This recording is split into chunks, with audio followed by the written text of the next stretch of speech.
Lorsque Dieu parle à Samuel et que Samuel également est abattu, que mais qu'est-ce qui s'est passé? Samuel se lève tôt le matin, il s'en va rencontrer Saül. Dès que Saül le voit, Saül les salutations pentecôtistes. Oh, béni sois-tu, homme de Dieu.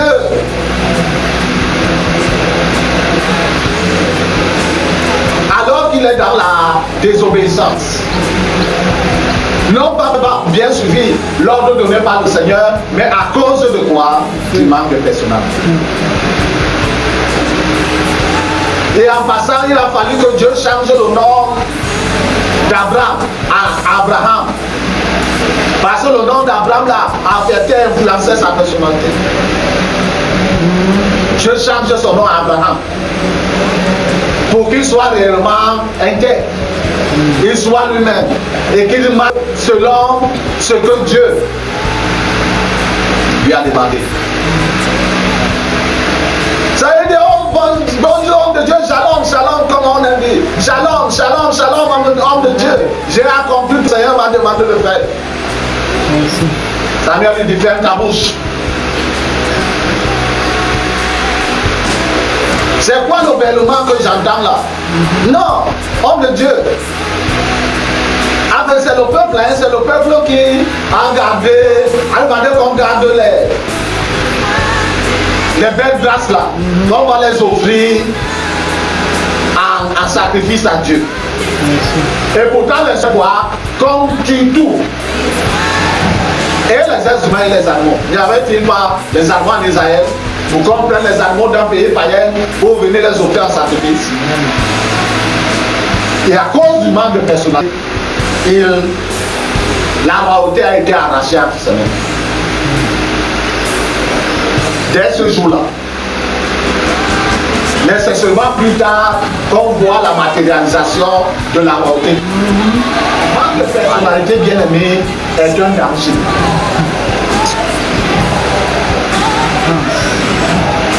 C'est vrai que l'enfant, lorsqu'il naît, il copie ses parents. Ce que son père fait ou sa mère, il voudrait. C'est bien, c'est la meilleure manière. Mais pendant qu'il grandit, il commence à affirmer sa personnalité. Lorsqu'il commence à apprendre à parler, la première des choses qui sort de sa bouche, c'est quoi? Non. Le péché dans le sang. Hey. Tu lui dis fais ceci, il te dit non. Fais ceci, il te dit non. Ça montre quoi? Il commence à affirmer qu'il n'est pas un robot. Il n'est pas un animal domestique. Comme le minou que tu dis, minou, il vient bien. Non. Et au fur et à mesure, c'est vrai qu'il apprend au travers de l'observation de ce que l'enfant commence à développer sa personnalité.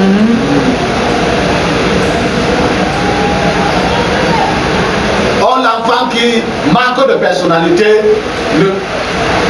comment dire cela? Il ne sera pas juste timide, mais il sera comme effacé.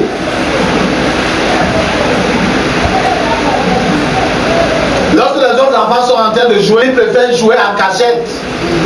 Les autres sont au salon ou alors dans la cour en train de jouer. Lui, il est dans la chambre en train de jouer tout seul. Toujours seul. Et il pourra filmer.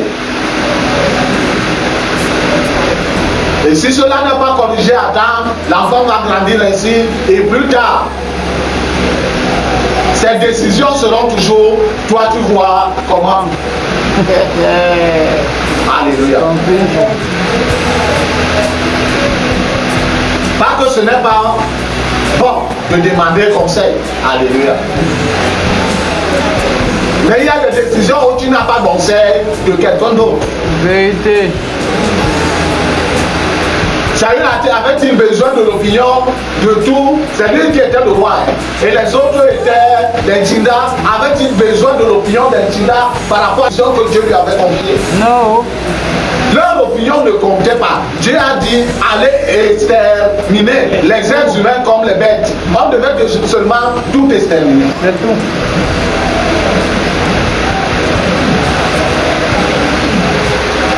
C'est la même La même interpellation que le Seigneur lance à ceux qui s'engagent avec lui comme ici. Celui qui met la main sur la charrue et fait quoi? Regarde en arrière. N'est pas comment? Digne du royaume des cieux.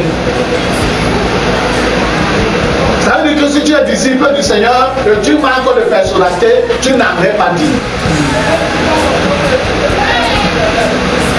Parce que ton manque de personnalité va être un piège pour toi-même. Quand dans l'assemblée, Dieu va te demander jeûne et prie pendant 7 jours à 7, tu vas aller demander au pasteur le conseil. Non. C'est à toi que Dieu s'est adressé. Il n'a pas. Bon, il peut également passer par le pasteur ou par ton leader pour t'appuyer dans cet élan. Mais il ne peut pas aussi passer par les souverains. Alléluia. Amen.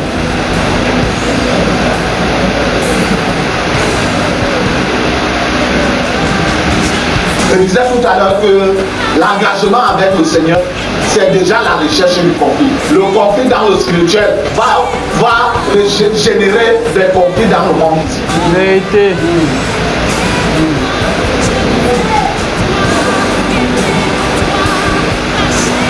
Tu auras des conflits dans ta propre famille. Parce que les gens qui ne sont pas dans le même engagement que toi vont apporter une opinion contraire à celle que tu es en train de suivre. Depuis que notre famille existe, personne n'est jamais quitté de la religion dans laquelle nous sommes. Toi, tu quittes, tu pars où? La religion que tu es en train de suivre, lequel? Regarde, l'arrière-grand-père, il était choriste, le leader de la chorale, d'être de cœur.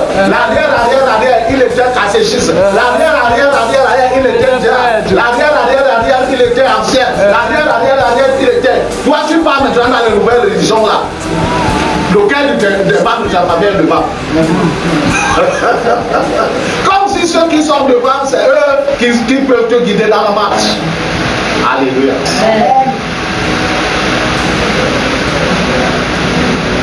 Le manque de personnalité, bien aimé dans le Seigneur, c'est un danger. Dans ta vie personnelle d'abord.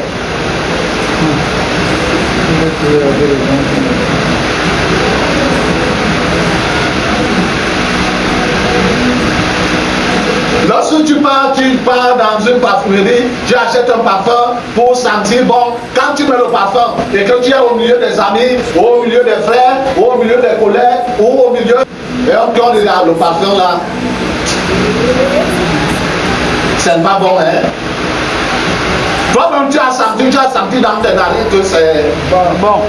On te dit, le parfum là n'est pas bon. Le parfum que tu as acheté à quel tu prends, tu casses, tu jettes. Pour aller prendre le parfum, donc quand c'est pas bon, je peux alors prendre quel parfum? Tu demandes toujours. Alléluia. Amen. Celui qui met le parfum là, c'est bon dans sa narine. C'est tout. Alléluia. Amen. Ça ne veut pas pour autant dire de prendre n'importe quel parfum. Alléluia. Amen. Mais tu prends le parfum que tu sens que tu es, c'est bon. C'est pas le parfum qui se garde. Tu n'es pas fumeur, tu mets le parfum cigare. Hey. Alléluia. Amen.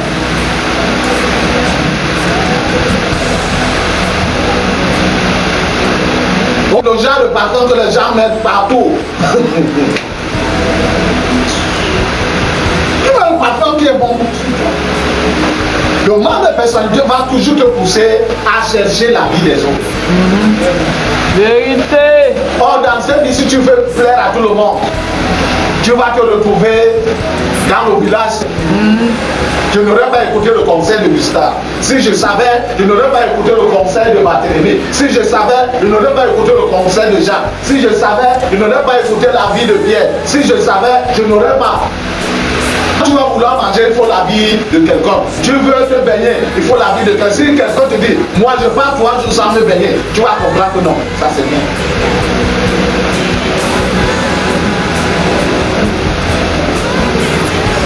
Quand l'homme va te dire à moi, pour manger, je mets 3 plats, je mange les 3. Tu vas comprendre que c'est bien. Tu vas aussi essayer. Mais ton ventre n'est pas comme son ventre.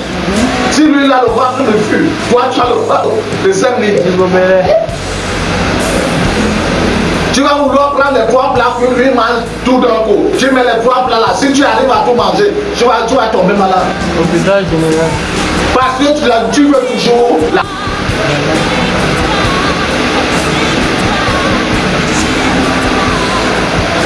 Et encore plus dans la marche avec le Seigneur, dans le temps que nous sommes arrivés.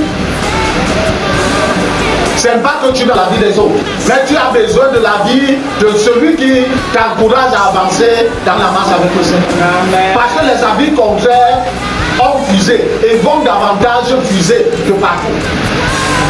Les témoignages complets, on va dire que il y a telle découverte qui est sortie et qui dit que Jésus-Christ n'est pas réellement Seigneur. Il y a telle découverte que les archéologues ont sorti, ceux qui sont sur les réseaux sociaux ont sorti et qui dit qu'il y a tel et tel et tel qui va prouver ta foi. Et quand tu vas suivre tout cela, tu vas te demander, mais je partais même où?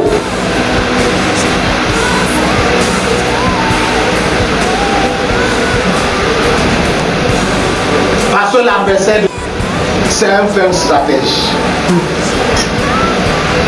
Quand il apporte son mensonge, il apporte son mensonge comme un ami.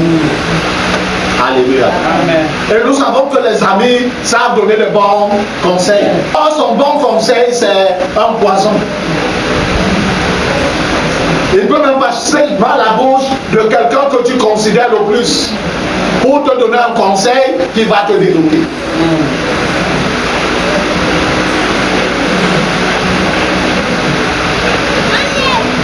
Oh, je veux épouser telle soeur. Tu vois comment, frère? C'est lui qui va vivre dans la même maison que la soeur là.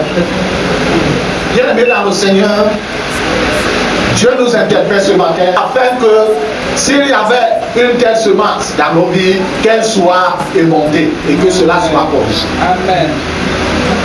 Nous avons besoin de conseils, nous avons besoin des avis des autres.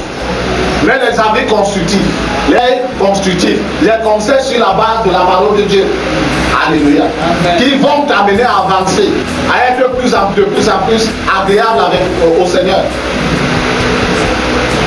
Mais tout avis, tout conseil, toute opinion qui vient te dissuader par rapport à ton engagement avec le Seigneur, tu mets cela de côté. Alléluia. Que le Seigneur bénisse sa sainte parole dans nos cœurs, surtout et surtout que nous puissions précisément la garder afin de la mettre en pratique. Amen. Roi des rois et Dieu Tout-Puissant, nous te devons ce matin. Nous bénissons, honorons ton Seigneur pour ta parole que tu nous as adressée. Éternel, que ton nom soit honoré, Père éternel, notre Dieu, et célébré.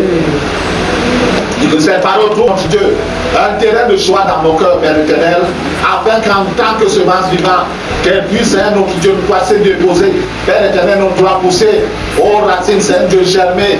Toi, tu es arrivé, Seigneur Dieu, à maturité, produire au sang, au nom de Jésus qui Nazareth. Je lève au devant de toi, roi des rois, cette personne, Seigneur notre Dieu, peu importe son âge, peu importe son sexe, peu importe sa race, oh Père éternel, peu importe dans sa classe sociale, qu'il croisera ce message vidéo, éternel esprit, saisis cette personne, Père éternel, et qu'elle se dispose à écouter. Pendant ce moment d'écoute, oh Père éternel, Dieu, fais-lui entendre ta voix au travers de la mienne, Seigneur, au nom de Jésus qui Nazareth. Plus encore, Père éternel, pendant ce moment d'écoute, scanne sa vie, Seigneur et Seigneur, afin que tout ce qui n'est pas tien, tout ce que tu n'as pas établi, tout ce que tu n'as pas planté, tu déracines, Seigneur notre Dieu, oh Père éternel, juste à la racine pour autant, et réduise ensemble, Seigneur, au nom de Jésus qui Nazareth. Tout chantier que tu n'as pas engagé dans la vie de cette personne, que tu arrêtes ce chantier éternel, que tu le démolisses au Seigneur notre Dieu, depuis la fondation, qui se ramène jusqu'au sommet éternel, au nom de Jésus qui Nazareth. Et par ta main toute puissante, Seigneur notre Dieu, tu engages une nouvelle dans la vie de cette personne, au Père, au nom de Jésus qui Nazareth. Là, il y a besoin de guérison. Et dans ta main, Seigneur notre Dieu, et guérit au nom de Jésus qui Nazareth. Là, il y a besoin, Seigneur Dieu, de réparation. Et dans ta main, il répare au nom de Jésus qui Nazareth. Là, il y a besoin de reconstruction. Et dans ta main, il reconstruit au nom de Jésus qui Nazareth. Là, il y a besoin de reconstitution. Et dans ta main, il reconstitue au nom de Jésus qui Nazareth. Là, il y a besoin de récréation. Toi qui es le créateur. Et dans ta main, il recrée, Seigneur, au nom de Jésus qui Nazareth. À la louange, à la gloire de ton Seigneur, ô Dieu. Béni soit ton nom éternel. Et soit honoré notre roi et notre Père. Toi qui agis toujours selon tes perfections divines. À toi seul la célébration et l'exaltation au nom de Jésus-Christ de Nazareth. Amen. Amen.